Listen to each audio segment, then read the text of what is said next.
We come from different worlds, Johnny. Aren't you from Earth Realm too? I mean, I come from the real world. Wow, straight roasted. Wow. So now Steve's gonna play against the computer and just do cool Liu Kang stuff till he gets to the end. Let's see it here. Oh. Okay. One thing that Ed had touched on at Comic-Con is with the variation or building your variation system is you can actually kind of build classic versions of the characters. The classic Scorpion, classic Liu Kang. So yes. It's really cool to see what we can. Classic Jade, right? You may have noticed I did not do low fireball. That is not base loadout. But if you want that, that is an ability that you can choose to use. Right. I personally use that when I play him. Oh yeah. Yes, you do. The more projectiles, the better. Yeah. I usually use nunchuck stance and low fireball. Alright, Steve, let's go. It's AI. Did you put it on like medium? Yeah, I'm trying to do stuff. Oh, you're not doing much stuff. I'm doing stuff. You just got teched by the computer. Alright. Alright, here you go. Oh.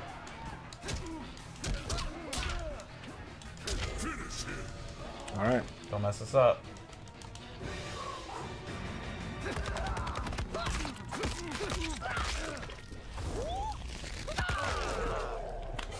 That's awesome. Great. It's almost like he shot a bullet of... Yeah.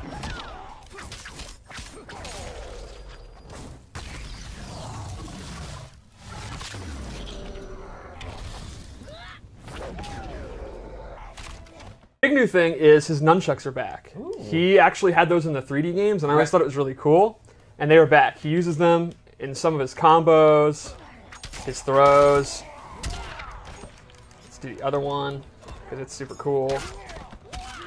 Steve, we actually played today a little bit. I was playing against your Liu Kang, and you're pretty good with him so far. Yeah, well, Liu Kang's actually one of my favorite characters in MK.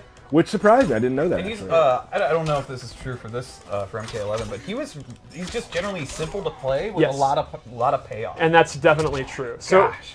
There are some things about him though, like we always talk about with our games. It's yes. like there's some stuff that's on the upper level that like maybe you never have to even get to. There's some stances. There's some stuff like that. Right.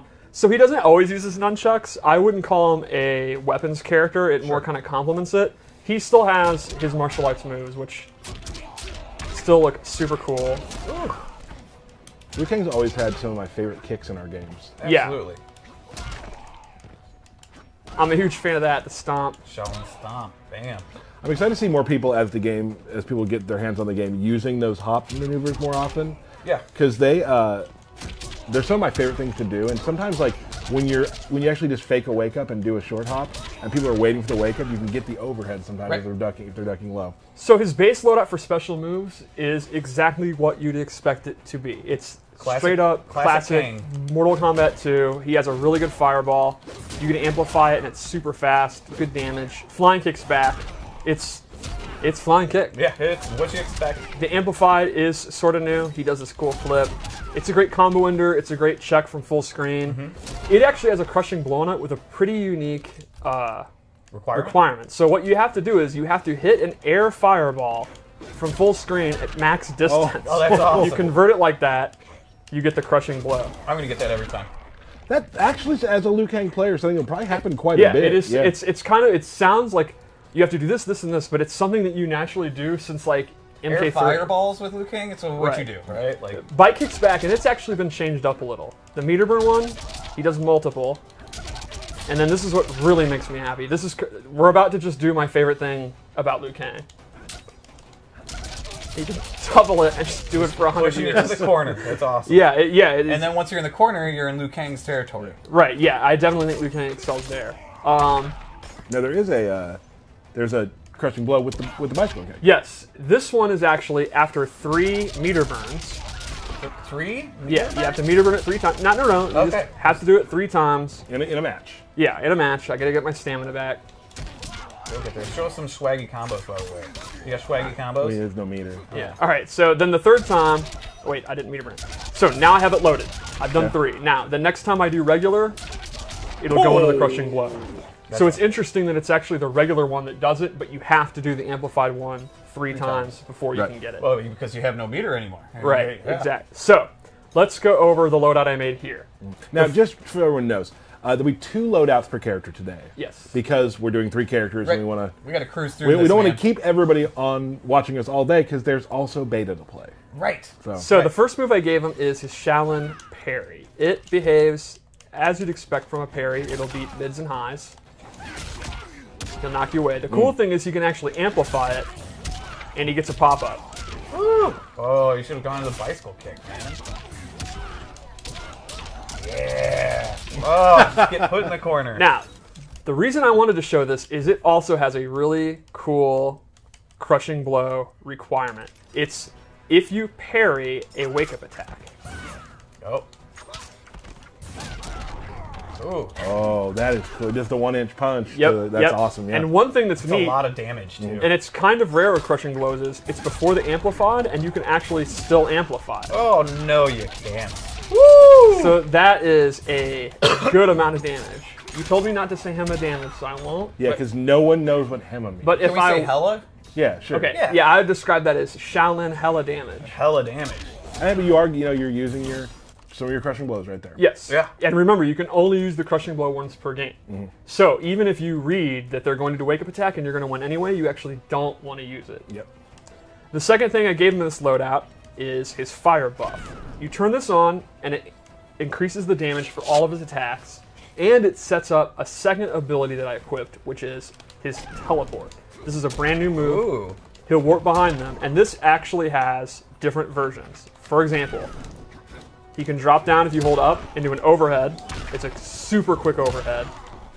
Or actually sweep you. So it becomes a 50-50 mix-up off of a teleport. But he has to have the fire on. Exactly. Only when he has the fire on. So for the custom variation system, this is actually pretty in-depth because you have to have the buff on and then the teleport's on. Right. So that's taking up 2 of your slots for a very, very powerful... I was gonna say, I mean, it seems to be pretty damn worth it. Yeah. For a 50-50 mix-up like that, which obviously doesn't lead to full combos, Right. but as a player who's playing against Liu Kang, he has the fire on. Now's the only time I need to worry about that. Right. What's he gonna do? He's gonna just instantly mix it. So if the fire buff's on, I'm not too scared about it. Oh gosh. Yeah, it's Cool. I pretty love neat. connecting like air fireballs to anything. Like it's just the most fun thing in the world. So he has a pop-up off it. There's a back 2. Yeah, that's back to... All right, one more loadout. One more loadout. Let's see it, Steve. Let's go over his human variation. This is my Liu Kang. Yeah. The classic, like MK2, the hero of the Earth Realm, the goody-goody guy. That's the Liu Kang I play. And I think he looks super cool. I like his pants a lot. Can we take a minute to appreciate this background because it looks awesome? Yo, Yeah. Shaolin Trap Dungeon's so cool. So real quick also, we will be getting to a fatality for each character. Yes. We're going to do it in a quick little versus match to make it easier. And we will show you, of course, the fatal blows. Fatal blows. So this loadout I wanted to be based on his nunchucks, and I gave him a couple of nunchuck moves. The first one is actually, I don't think Liu Kang's ever had one before, a command grab. It's like a full-on, it's not like an attack throw, it's an actual command grab. And it has a really cool amplify where he gets additional damage. And then he has a stance. You go into it and now you have a few options. One is an overhead. It goes into this auto combo. 4 is actually a low that goes into an auto combo. And then the coolest is he gets a projectile absorb. Give me that. Give me that. Now, here's the cool thing about that. Tell us. You've done how many? There's 3 different attacks out of it and a projectile Yes. absorb. Now, similar to Jackie Briggs, who has a her clinch set up, once you've done all of those attacks, you've loaded up a crushing blow.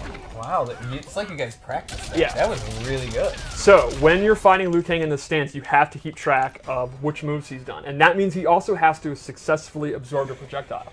So you could literally, if he's done the first 2 attacks, stop doing your projectile so he doesn't have a chance, or bait out the Liu Kang going into the stance and do like a double projectile. Or, There's a whole bunch of mind games. And then he'll have it loaded, and the next time he does stance 1, he's going to get that pop-up into a combo. Cool. What happens if he plays against a character without projectile? Then you can't get Then that. he just can't do it. Yep. What do we got left? That's Liu Kang. All right, fatal blow. Fatal blow. Let's do it. I'm a big fan of this one. Yeah.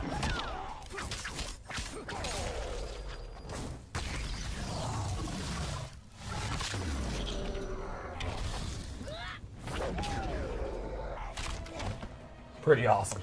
Now, a lot of people on Twitter thought that was his fatality. Oh, little do you know. They didn't folks. realize the sort of the background and the lighting, how that all changes for those. So no, that is actually just a fatal blow.